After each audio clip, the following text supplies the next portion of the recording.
يا أيتها النفس المطمئنة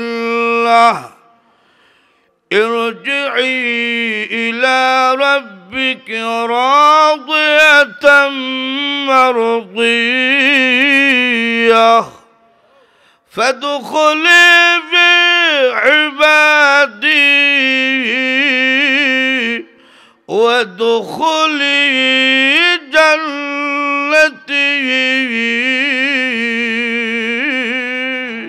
দুনিয়া যা আছে আরাম আয়েশ বুক বিলাস এমপিত্ব মন্ত্রিত্ব রাজত্ব যা দেখো সব হইল সামান্য কুল মাতাউ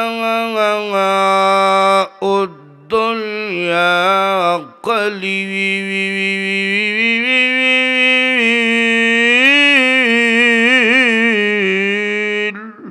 সকালে বেটা মন্ত্রী ছিল আর বিকালে দেখা যায় বুরকার ভিতরে ঢুকেও জান বাঁচাইতে হারতেছে না এর নাম ওই সামান্য মহান আল্লাহ দুনিয়ার রাজত্ব দিয়েছেন আল্লাহওয়ালাকেও কিন্তু আল্লাহওয়ালা এই দুনিয়ার কোন স্থায়ী রাজত্ব নিতে চায় না কাফেররা যেন মনে করে না যে মুমিন হইলে মনে ক্ষমতা হয় না এই জন্য মহান আল্লাহ দুই একজন নবীকে রাষ্ট্রপ্রধান বানাইছেন অনেক মুমিনকে রাষ্ট্রপ্রধান বানাইছেন যেন কোনো কাফের মনে করে না মুমিনরা ফকিরের জাত কথা কোন ঠিক কিনা এমন রাজত্ব দিছেন এই রকম রাজত্ব পৃথিবীর কাউকে আল্লাহ দান করেন নাই সুবহানাল্লাহ জোরে বল সুলেমান পয়গম্বর যে সিংহাসন ছিল এই সিংহাসনটা কেমন ছিল তাফসীরে কিতাবে দুইটা বর্ণনা আনছেন একটা হইল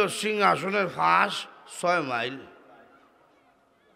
না সুবহানাল্লাহ কইয়া কি দিত এরকম সিংহাসন মনে আমরার প্রধানমন্ত্রীর আছে সুবহানাল্লাহ জুড়ে গবেন না আরেক বর্ণনা আনছেন সিংহাসনের ফাঁস হইল 3 মাইল উনি যখন সিংহাসনে বসত ওনার ডান দিকে থাকতো মানুষ মন্ত্রী 25,000 সুবহানাল্লাহ জুড়ে গল ডান পাশে থাকতো জিন মন্ত্রী 25,000 সুবহানাল্লাহ জুড়ে গল ওনার সিংহাসন তেল ছাড়া মোবিল ছাড়া পেট্রোল ছাড়া ডিজেল ছাড়া গ্যাস ছাড়া বাতাসের উপরে অটোমেটিক বিমানের মতন উঠত সুবহানাল্লাহ জোরে গন কেমন একটা সিংহাসন ডানে 25,000 মানুষ মন্ত্রী বামে 25,000 জিন মন্ত্রী এই সিংহাসনটা শূন্যস্থানে উইরা দিতেছে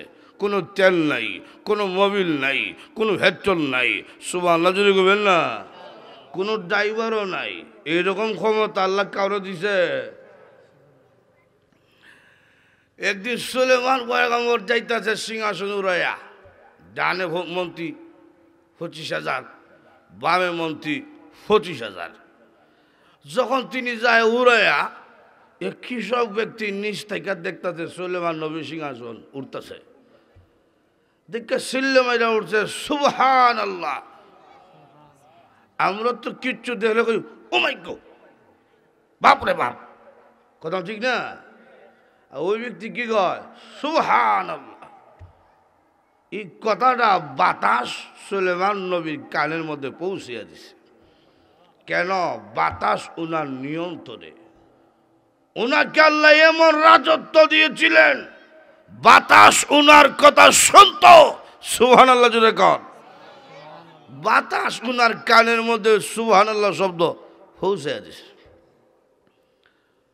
যে মাত্র ওনার কানের মধ্যে সুবহানাল্লাহ শব্দ পৌঁছে গেছি ওনার সিংহাসন ওনার যে সিংহাসন ওনার যে বিমান এটা ল্যান্ড করতে গিয়ে আন্তর্জাতিক বিমানবন্দরের প্রয়োজন নাই নির্ধারিত কোন স্থানের প্রয়োজন নাই যেই জায়গায় মন চাইত ওই জায়গায় তিনার ওনার 3 মাইল মোড়া এই সিংহাসন অটোমেটিক ল্যান্ড হইয়া যাইত সুলেমান নবী ওনার সিংহাসনকে বললেন যেই ব্যক্তি সুবহানাল্লাহ বলেছি ওই ব্যক্তির কাছে তুমি তাড়াতাড়ি ল্যান্ড হয়ে যাও। সুবহানাল্লাহ জুড়ে কন। যেই মাত্র সুলাইমান পয়গম্বর সিংহাসন থেকে নেমে আসলেন, কৃষক ব্যক্তি ভয়ে আতঙ্কিত, মনে হয় আমি কোনো অন্যায় করে ফেলেছি। আর না হলে বাদশাহ সুলাইমান তিনি আমার দিকে আসতেছেন কেন, মনে হয় কোনো বড় ধরনের অন্যায় করছি। সুলাইমান পয়গম্বর কৃষক ব্যক্তিকে টানলিও বুকের সাথে জড়াইয়া ধরে বলছে, রে আল্লাহর বান্দা, তোমার মুখে যে জিকির, এই জিকিরটা বাতাস আমার কানে পৌঁছে দিয়েছে, তোমার জিকিরটা আমার কাছে বড় পছন্দ লাগিয়া গেছে। তাহলে তুমি আর কৃষক না, তুমিও আজ থেকে আমার মন্ত্রী। তোমার কাজ হইল আমার সিংহাসনে বৈশা বৈশা এই সুবহানাল্লাহর জিকির করা। তোমার আর কোনো কাজ নাই, তুমি সিংহাসনে কোনো মধ্যে বৈশা সুবহানাল্লাহ সুবহানাল্লাহ এই তসবিহ বলবা। সুবহানাল্লাহ যদি বলেন না ভাইরা আমার, লক্ষ্য করে দেখুন, যেই কথাটা বলতেছিলাম, একদিন সুলাইমান পয়গম্বর সিংহাসন উড়াইয়া কই যায়, ওনার ডানে 25,000 মানুষ মন্ত্রী, বামে হইল 25,000 জিন মন্ত্রী। উনি উড়াইয়া যায়, একটা পিপীলিকা তার বাহিনীকে বক্তব্য দেয়, আমরা যেভাবে মানুষের সমাজ আছে, পিঁপড়ারও একটা সমাজ আছে। কথা ঠিক নেই।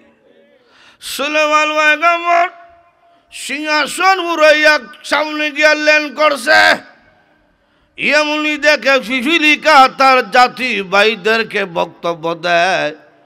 পিঁপড়ার বক্তব্যটা মহান আল্লাহ বাতাসের মাধ্যমে সুলাইমান নবীর কানের মধ্যে পৌঁছাইয়া দিছে।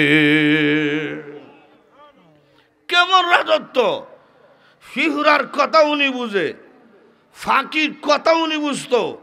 সুবহানাল্লাহ জুড়ে কন।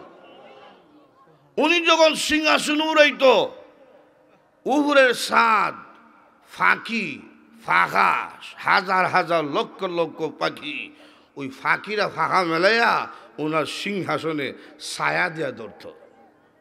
সুবহানাল্লাহ কইবেন না? আপনার কোনো মন্ত্রী, কোনো প্রধানমন্ত্রীরে ভাগ্যে ছায়া দিব, সুযোগ হইলে বিটটা দিব। কথা কোন ঠিক? তো সুলাইমান পয়গম্বর তাকিয়ে দেখে একটা পিঁপড়া তার বক্তব্য দেয়। পিঁপড়ার প্রধানমন্ত্রী হইল মহিলা। আল্লাহ কুরআন আনছেন ওকালাত, অর্থাৎ স্ত্রী ভূষণ শব্দ আনছেন। আমরা প্রধানমন্ত্রীর আসল মহিলা, পিঁপড়ার প্রধানমন্ত্রী মহিলা। আমরা আর পিঁপড়া একটা মিল আছে।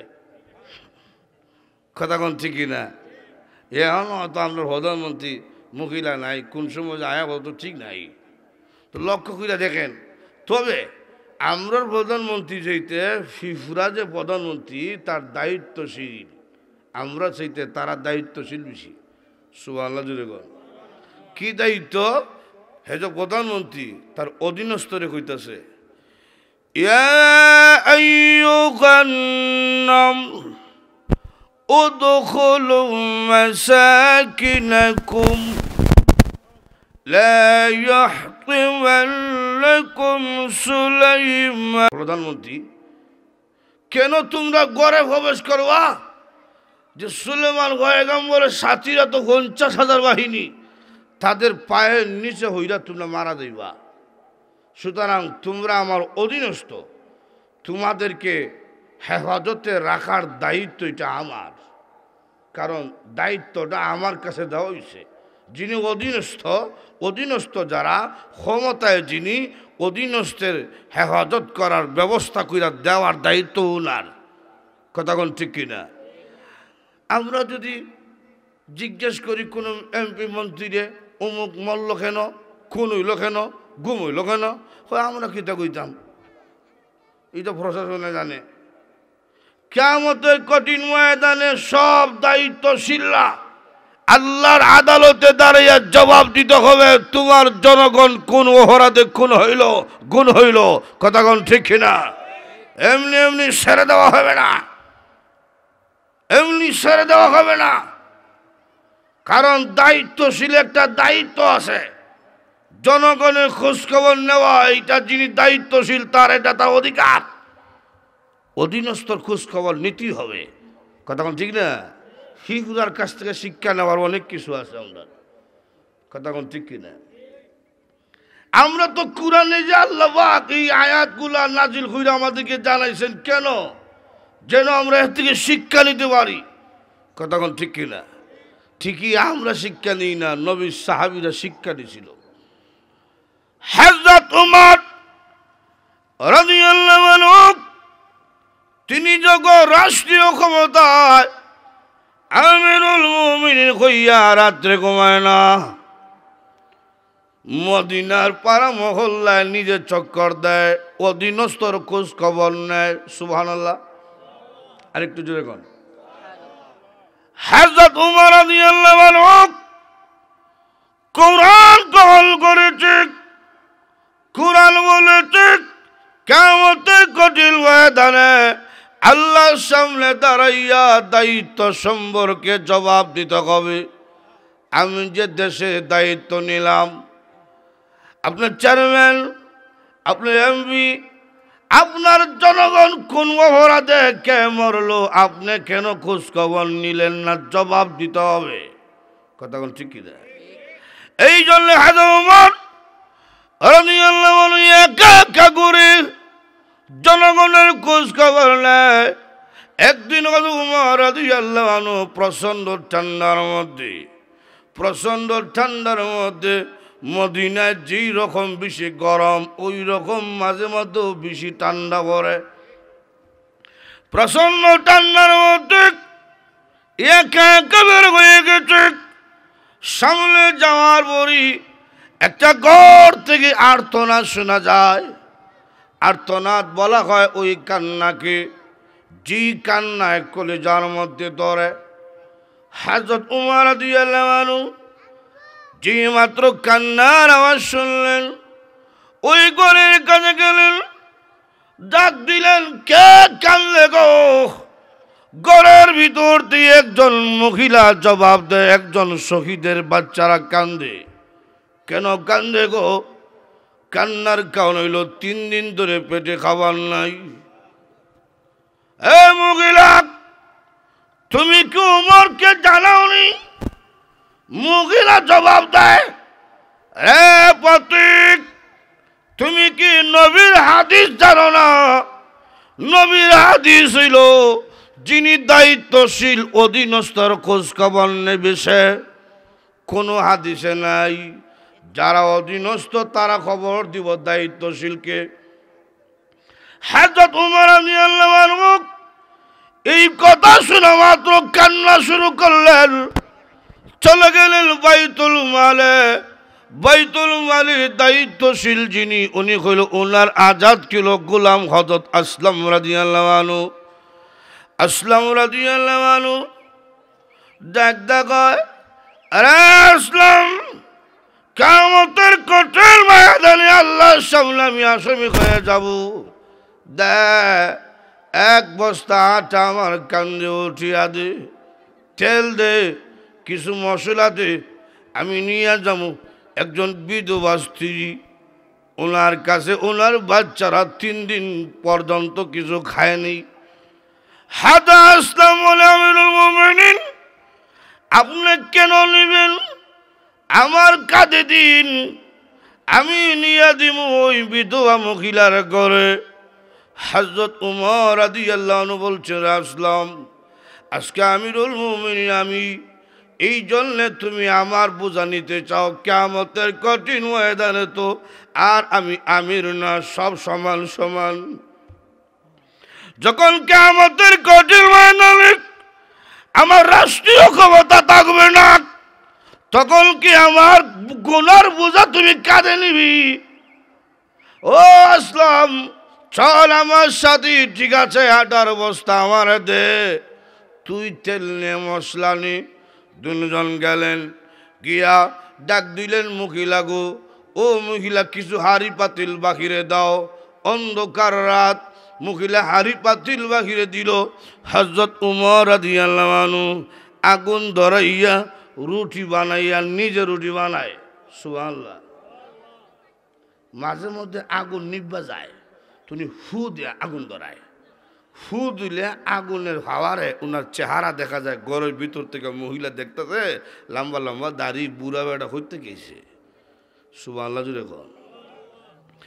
হযরত উমর রাদিয়াল্লাহু আনহু রুটি বানাইয়া আসলাম রাদিয়াল্লাহু আনহুর মাধ্যমে ঘরের ভিতরে দিলেন। দরজার আড়াল থেকে খাবার পৌঁছাইয়া হযরত উমর রাদিয়াল্লাহু আনহু মসজিদের দিকে রওনা করলেন। সামনে গিয়ে দাঁড়ায় গেছে।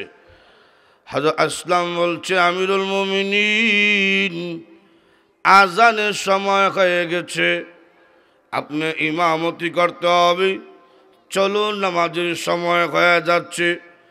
হযরত উমর বলছে, আসলাম, এই জায়গার মধ্যে দাঁড়াইয়া শহীদের বাচ্চাদের কান্নার আওয়াজ আমি শুনেছি, এই জায়গার মধ্যে দাঁড়াইয়া বাচ্চাদের হাসির আওয়াজ আমি শুনতে চাই।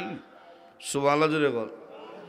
বাচ্চা তো আগে ছিল ক্ষুধার্ত, এই জন্যে কান্না করছিল। এখন রুটি খাওয়ার পরে বাচ্চাদের একটা অভ্যাস ছিল, কিছু খাইলে লাফালাফি চিল্লাপাল্লা করে আনন্দে।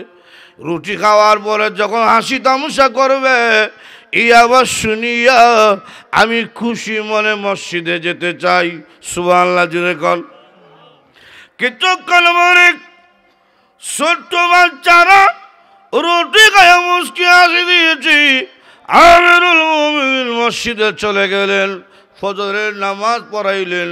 নামাজ পড়াইয়া ডানে বামে সালাম ফিরাইয়া সাহাবাই কেরামকে ডাক দা বললেন, সবাই বসো, আজকে একটা আসামির বিচার করা হবে। সাহাবাই কেরাম অবাক। আমিরুল মুমিনিন বলছেন, আসামির বিচার হবে? না জানি কে কোন অপরাধ করছি। আমিরুল মুমিনিন দুইজন পুলিশ পাঠিয়ে দিলেন ওই মহিলার বাড়িতে। যাও, শহীদের দুইটা বাচ্চা এবং শহীদের স্ত্রীকে নিয়ে আসবা, কষ্ট দিবা না, সম্মানের সাথে নিয়ে আসবা। নিয়ে আসা হইল। আসার পরে দেখা যায় মহিলা মিম্বরের দিকে তাকিয়া দেখে চুলার মধ্যে আগুন ধরাবার সময় যখন ফু দিয়েছিল, আগুনে যার চেহারা দেখা গিয়েছিল লম্বা লম্বা দাড়ি বুড়া বেড়া, ওই বেড়া দেখা যায় মিম্বরে বসা। সুবহানাল্লাহ জোরে বল। মহিলা তরতর করে শরীরে কম্পন শুরু হয়ে গেছে, মনে হয় কোনো অন্যায় করে ফেলেছে। হযরত উমর রাদিয়াল্লাহু আনহু মিম্বর থেকে নেমে আসলেন, পাগড়ি করলেন, পাগড়ির এক মাথা দিয়া বলছেন, মহিলা গো, ও মহিলা, নেও আমার পাগড়ির এক মাথা, আরেক মাথা আমার গলার মধ্যে পেশ দিয়া মসজিদের এই মাথা আর ওই মাথা তুমি গোলামের মতন শেষরাও। মা গো, ও মা, আমি যে সময় মতন তোমার ঘরে খাবার পৌঁছে দিতে পারি না গো, কিয়ামতের কঠিন ময়দানে আল্লাহর সামনে আসামি হইয়া দাঁড়াতে আমি পারবো না। মা গো, ও মা, নাও গোলামের মতন আমার শেষরে শাস্তি দাও। এমনি মহিলা বলছে, আমিরুল মুমিনিন শুনুন, আমার স্বামী কয়েক মাস আগে যুদ্ধের ময়দানে শহীদ হয়েছেন। শহীদ হওয়ার আগে নবীজির একটা হাদিস আমাকে বলছিলেন। নবীর একটা হাদিস হইল, নবীজি বলছেন আমার উম্মতের জন্য উমর হইল রহমত। সুবহানাল্লাহ জোরে কর। রহমত যদি না হইত, আমিরুল মুমিনিন হইয়া নিজে রুটি বানায়, আবার নিজে শাস্তি দাবি করে, এইরকম যদি দায়িত্বশীল আজও এই পৃথিবীর জমিনে আসে, জনগণ ঘরে বসে বসে তার হক পাবে, অধিকার পাবে। কথা কোন ঠিক কিনা? ভাইয়ের আমার লক্ষ্য করে বলুক, দেখুন ফিফুরা বুঝি, কিন্তু আমরা মানুষরা বুঝি না। ফিফুরা তার অধীনস্থ পিপিলিকাকে বলতেছে উদখুলু মাসাকিনাকুম, ঘরে ঢুকো। সুলেমান পয়গম্বর বলেছে তারা তো তোমাদেরকে দেখবে না, তাদের জুতার নিজে হইরা তোমরা মারা যাইবা, ঘরে ঢুকো। এখন লক্ষ্য করে দেখেন ফিফুরা কি বক্তব্য। لا يحطمنكم سليمان وجنوده وهم لا يشعرون।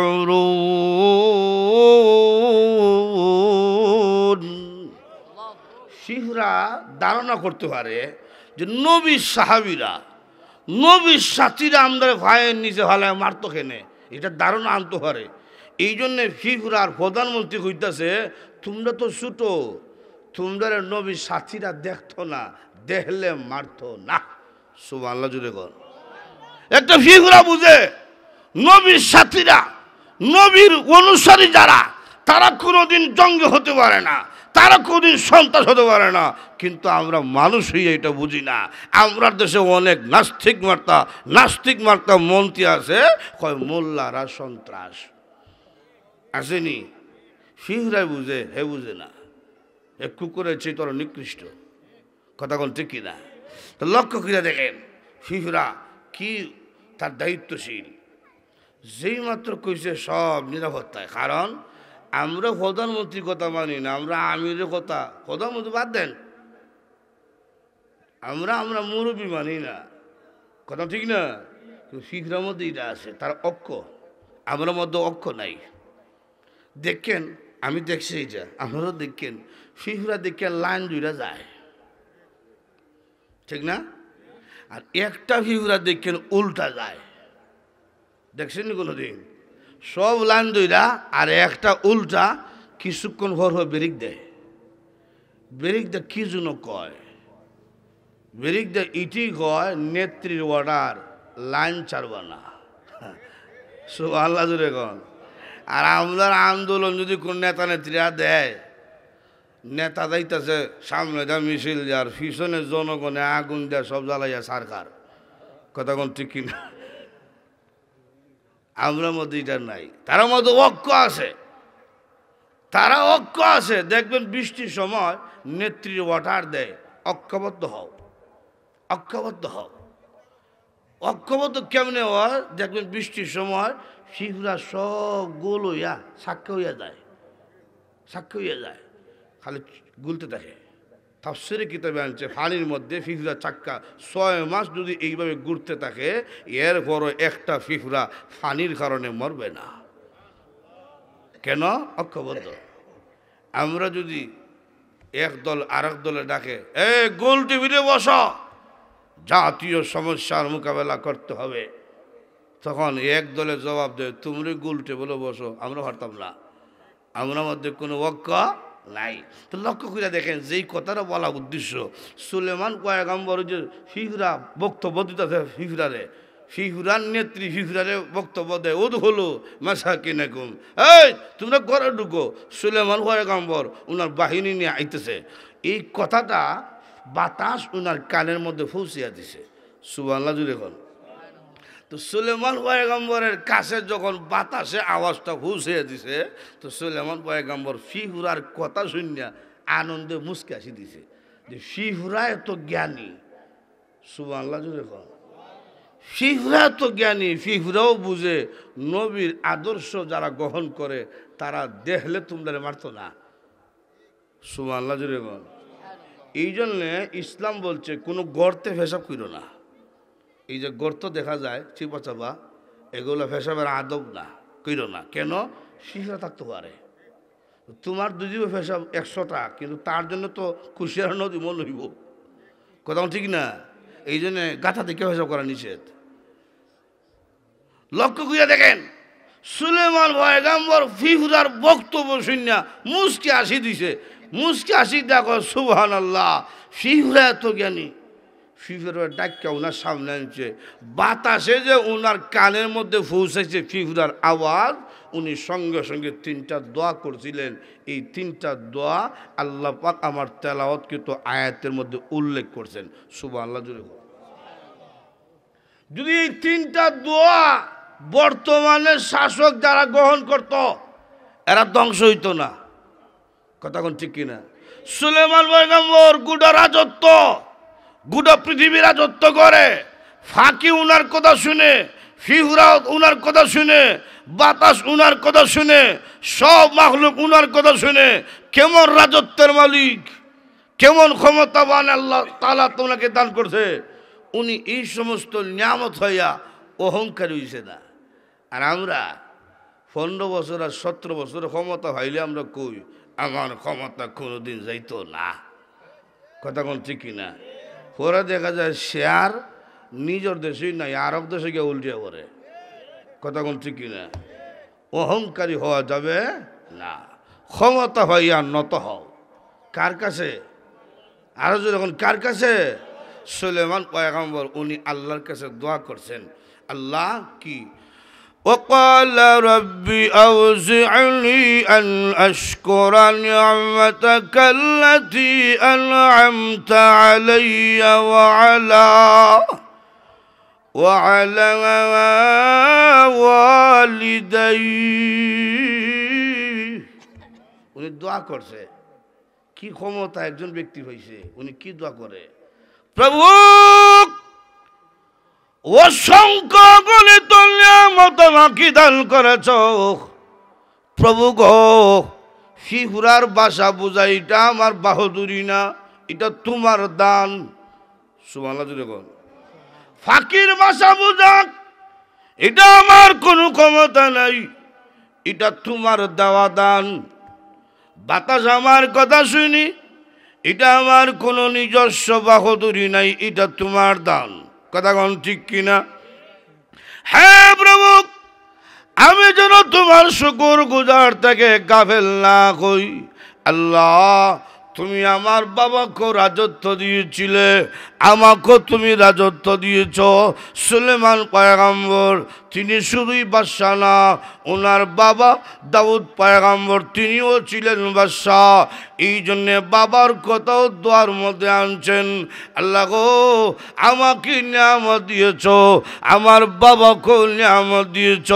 আয় আল্লাহ, সব সময় তোমার নিয়ামতের শুকরিয়া আদায় করার তৌফিক আমারে দিও। এই কথা যদি মেম্বার, চেয়ারম্যান, এমপি, মন্ত্রী, প্রধানমন্ত্রী নিয়ামত হইয়া, ক্ষমতা হইয়া আল্লাহর কাছে নত হইতো, কোনোদিন মানুষে তাদেরকে গালি দিত না। আরো যেরকম ঠিক না, জুতার মিছিল দিত না, জারুর মিছিল দিত না। আজকে আপনার অবস্থা এরকম কেন? সুলেমান পয়গম্বর ক্ষমতা ভাই আল্লাহর কাছে দোয়া করে, আল্লাহ এটা আমার বাহাদুরি না, এটা তোমার দেওয়ার নিয়ামত। আয় আল্লাহ, তোমার দেওয়ার নিয়ামত যে পাইছি, আমি যেন অকৃতজ্ঞ না হই, শুকরিয়া আদায় করার তৌফিক তুমি আমারে দিও। সুবহানাল্লাহ জুড়ে বল। বিস্তারিত মাশাআল্লাহ লক্ষ্য করে দেখেন, লক্ষ্য করে দেখেন 2 নম্বর দোয়া, وأن أعمل صالحا ترضاه। একজন নবী, তাও ছোট নবী না, গোটা বিশ্ব রাজত্ব করছে। এই নবীর দোয়াটা দেখেন কেমন দোয়া। আয় আল্লাহ, এমন আমল করার তৌফিক আমারে দিও যে আমল করলে তুমি খুশি হও। সুবহানাল্লাহ জুড়ে বল। সব আমলে আমার আল্লাহ খুশি হয় না, সব আমলে আল্লাহ খুশি হয় না। প্রভু গো, এমন আমল করার তৌফিক আমারে দিও যে আমল করলে তুমি খুশি হও। একজন পয়গম্বর গোটা পৃথিবী রাজত্ব করেছেন, উনি এমন দোয়া করতেছে, আয় আল্লাহ এমন আমল করার তৌফিক দিও যে আমল করলে তুমি খুশি হও। সুবহানাল্লাহ জুড়ে কোন। লক্ষ্য করে দেখুন, আমল দেখা যায় ছোট, কিন্তু আল্লাহর কাছে বড় পছন্দ লাগে যায়। হাদিস শরীফের মধ্যে এসেছে, এক ব্যবসা মহিলা, জিনাকারী মহিলা, একটা কুকুরকে পানি ফিলানোর কারণে একটা পিপাসিত কুকুরকে পানিটা পান করাইছিল। এই পানিটা পান করানো আল্লাহর কাছে বড় পছন্দ লাগে গেছে। এই পানিটা কুকুরকে পান করানোর কারণে আল্লাহ রাব্বুল আলামিন এই জিনাকারী মহিলার জীবনের গুনাহ মাফ করে দিছে। وأن أعمل صالحا ترضاه আয় আল্লাহ, এমন আমল করার তৌফিক আমারে দিও গো, যে আমল করলে তুমি খুশি হও, তুমি সন্তুষ্ট থাকো। একজন গোটা পৃথিবীর রাজত্ব যার হাতে, গোটা পৃথিবীর নেতৃত্ব আল্লাহ যাকে দান করেছেন, উনি কত বড় নম্র, কত বড় বিনয়ী। উনি আল্লাহর কাছে দোয়া করে, আল্লাহ এমন আমল করার তৌফিক দিও যে আমল করলে তুমি খুশি হও, এমন আমল করার তৌফিক দিও যে আমল করলে তুমি সন্তুষ্ট হও। সুবহানাল্লাহ। 3 নম্বর দোয়া কুইয়া শেষ করে আলিম। 3 নম্বর দোয়া, ওয়া আদখিলনি বিরহমাতিকা ফি ইবাদিকা সালিহিন।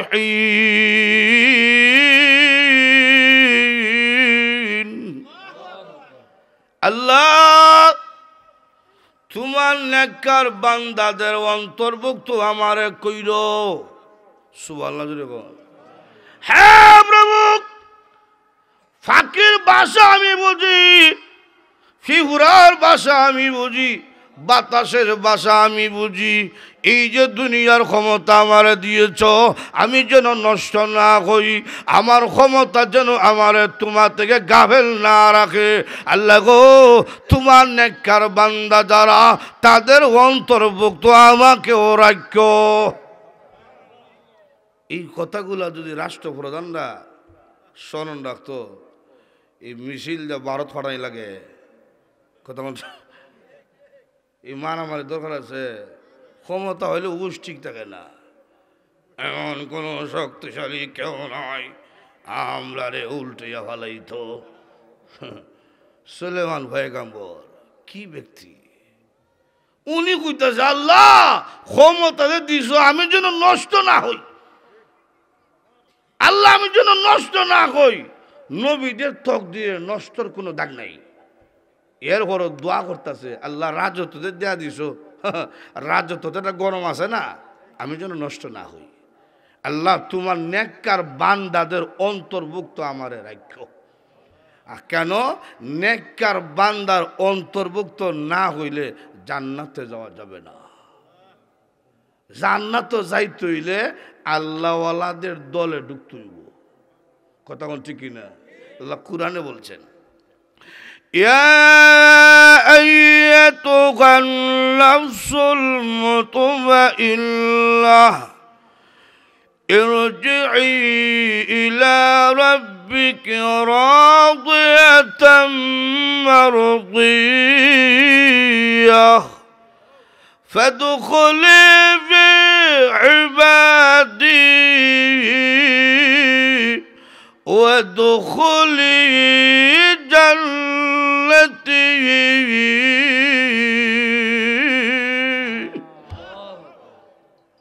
আল্লাহ নূরুস সুদূর ফি শরহে আহওয়ালুল কুবুল কিতাবে আনছে, ফেরেশতারা মুমিনের কানের কাছে মৃত্যুর সময় এই আয়াত তেলাওয়াত করে শোনায়। আরে প্রশান্ত মন, এর যে তোমার রবের দিকে তুমি ফিরে আসো, তোমার উপরে আল্লাহ খুশি, তুমিও আল্লাহর উপরে খুশি। আল্লাহওয়ালাদের দলের অন্তর্ভুক্ত হয়ে যাও আর জান্নাতের মধ্যে তুমি প্রবেশ করো। ফাদখুলি ফি ইবাদি, আল্লাহওয়ালাদের দলে ঢুকো। সুবহানাল্লাহ জোরে বল। এই জন্য সুলেমান নবীও দোয়া করে, ওয়া আদখিলনি বিরহমাতিকা ফি ইবাদিকা সালিহিন। আল্লাহ আমার তোমার নেককার বান্দাদের অন্তর্ভুক্ত রাখো আল্লাহ ক্ষমতা হইয়া আমি যেন তোমার অকৃতজ্ঞ বান্দা না হই আমি যেন তোমার কৃতজ্ঞতা বান্দা হই সবসময় যেন তোমার কৃতজ্ঞতা আদায় করি এই জন্যে আল্লাহর নিয়ামত হইয়া উচিত কি আল্লাহর কাছে দোয়া করা আল্লাহ তুমি যে আমার এই নিয়ামত দিছ আমি যেন তোমার নিয়ামতের কৃতজ্ঞতা প্রকাশ করতে পারি কিন্তু না আমরা অধিকাংশ মানুষ অকৃতজ্ঞ কথা কোন ঠিক কিনা আল্লাহর নিয়ামত খায় কিন্তু নিয়ামতের শুকরিয়া আদায় করে না আল্লাহর নিয়ামত খায় কিন্তু আল্লাহর সাথে কুহুরি করে কথা কোন ঠিক কিনা এরকম আছে না নাই রাসূল বলেন নিয়ামত যে খাইবা মনে করো ভাত নিয়ামত খাইতেছো ভাত খাবার শুরুতে কি কইবা বিসমিল্লাহ কি আরো জোরে কোন ভাত খাইবার সময় কি কইবেন পানি খাইবার সময় আপেল খাইবার সময় চা খাইবার সময় সুদ খাইবার সময় মাঝে মাঝে তো পরীক্ষা করা লাগে হুশ ঠিক আছে নি তো রাসূল বলেন যখন ভাত খাইবার সময় বিসমিল্লাহ কইল আর শেষে কইবে আলহামদুলিল্লাহ এই মাঝখানে যে নিয়ামতটা খাইছে হাসরের মাঠে আল্লাহ এই ভাত সম্পর্কে আল্লাহ জিজ্ঞেস করবেন না বিনা হিসাবে জান্নাত দান করবেন এই জন্য নিয়ামত খাইয়া নিয়ামতের কৃতজ্ঞতা আদায় করা কথা কোন ঠিক কিনা এটা আলোচনার উদ্দেশ্য হইল সুলাইমান পয়গম্বর এত সব নিয়ামত হইয়া আল্লাহর কাছে দোয়া করছে আল্লাহ সব সময় নিয়ামতের শুকরিয়া আদায় করার তৌফিক দিও মহান আল্লাহ পাক আমাদেরকে অসংখ্য অগণিত নিয়ামত দিছেন অসংখ্য অগণিত নিয়ামত যত নিয়ামত দিছেন তোর মধ্যে শ্রেষ্ঠ নিয়ামতের নাম হইল মহাগ্রন্থ আল কুরআন সুবহানাল্লাহ জুড়ে কর যত নিয়ামত আল্লাহ আমাদেরকে দিছে তোর মধ্যে শ্রেষ্ঠ নিয়ামতের নাম হইল মহাগ্রন্থ আল কুরআন এটা আমার কথা না আল্লাহ কোরআনে বলছে আর রহমান আল্লামাল কুরআন خلق الإنسان علمه البيان সূরা রহমানে অসংখ্য নিয়ামতকে আল্লাহ উল্লেখ করছেন প্রথম সিরিয়াল আনছেন আল্লামাল কুরআন কুরআন শিখিয়েছেন যিনি রহমান তিনি এরপর আনছেন খালাকাল ইনসান মানুষ সৃষ্টি করছেন আয়াত পরে কুরআনের কথা আগে কেন যতটা জবাব আনছেন মুফাসসিরে কেরাম তোর মধ্যে প্রথম জবাব হইল আল্লাহ তাআলা যত নিয়ামত দিয়েছে মানুষকে সবচেয়ে শ্রেষ্ঠ নিয়ামত হইল কোরআন এই জন্য কোরআনের সিরিয়াল আগে আনছেন এই জন্য মহান আল্লাহ আমাদেরকে যত নিয়ামত দিয়েছেন সবচেয়ে শ্রেষ্ঠ নিয়ামতের নাম হইল কোরআন যেই কোরআন মাদ্রাসায় পড়ানো হয় আপনাদের মাদ্রাসায় পড়ানো হয় কোরআন এই জন্য এই মাদ্রাসার দিন দিন উন্নতি হইতো এটা আমরা চাই কি চাই না আরো জোরে গণ চাই কি চাই না চাইতে হইলে আমাদের সকলের শ্রম আমাদের সকলের পরামর্শ আমাদের সকলের মেহনত এগুলা দরকার যখন আমরা সকলেই শ্রম দিব সহযোগিতা করব তখন ইনশাআল্লাহ মাদ্রাসার দিন দিন উন্নতি হবে আরও শিক্ষার মান বাড়বে আল্লাহু আকবার যেই জায়গায় মাদ্রাসা শিক্ষা হয় যেই জমিনে আল্লাহর কোরআন শিক্ষা দেওয়া হয় এই জমিনের মাটি আর আল্লাহর আরশের সাথে ডাইরেক্ট একটা সুসম্পর্ক হয়ে যায় 24 ঘন্টা এই মাটিতে রহমত বর্ষণ হতে থাকে এই জন্য এই মাদ্রাসা থাকার দরকার আছে নি দুরূদ শরীফ পড়ি আল্লাহুম্মা সাল্লি আলা সাইয়্যিদিনা ওয়া মাওলানা মুহাম্মদ ওয়া আলা আলিহি ওয়া সাহবিহি ওয়া বারিক ওয়া সাল্লিম আলহামদুলিল্লাহ ربنا ظلمنا أنفسنا وإن لم تغفر لنا وترحمنا لنكونن من الخاسرين ربنا اغفر لنا ولوالدينا رب ارحمهما كما ربياني صغيرا رب ارحمهما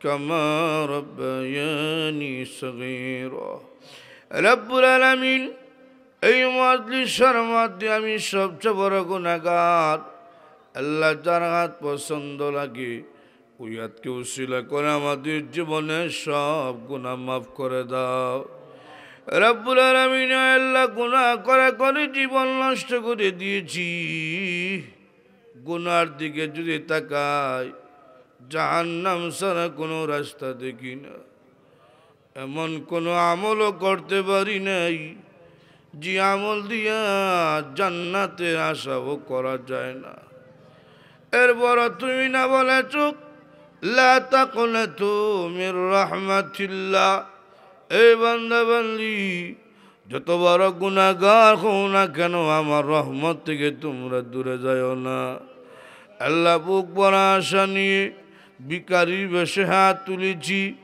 আল্লাহ আমাদেরকে মাফ করে তোমার রহমতের কোলের মধ্যে উঠিয়ে নাও রব্বুল আলামিন জানি না কোন দিন মরণের ডাক এসে যায় যেদিন মরণ দাও ঈমানের সাথে মরণ দিও আল্লাহ আজকের আয়োজন যারা করেছেন টাকা পয়সা বুদ্ধি দিয়ে শ্রম দিয়ে সহযোগিতা যারা করেছেন আল্লাহ শোনার জন্য যারা বসেছেন সকলের জন্য কিয়ামতের মাঠে ইমাবিন নাজাতের জরিয়া বানিয়ে দিও আল্লাহ এলাকার ঘরে ঘরে কোরআনের নূর পৌঁছিয়া দাও আল্লাহ এলাকার মাটির নিচে যত মুমিন মুমিনাত কবরে শহীদ আছে সকলের কবরে আযাব মাফ করে দাও আল্লাহ আমাদের মা বাবা যারা কবরবাসী হয়ে গেছেন সকলের কবরকে জান্নাতের বাগান বানিয়ে দাও আল্লাহ আমাদের সকলকে বারবার মক্কা মদিনা জিয়ারত করার তৌফিক দিয়ে দাও আল্লাহ আমাদের সকলকে তোমার বন্ধুদের অন্তর্ভুক্ত কইরা দাও সুবহান রাব্বিকা রাব্বিল ইজ্জাতি আম্মা ইয়াসিফুন ওয়া সালামুন আলাল মুরসালিন আলহামদুলিল্লাহি রাব্বিল আলামিন আমিন বিরহমাতিকা ইয়া আরহামার রাহিমিন।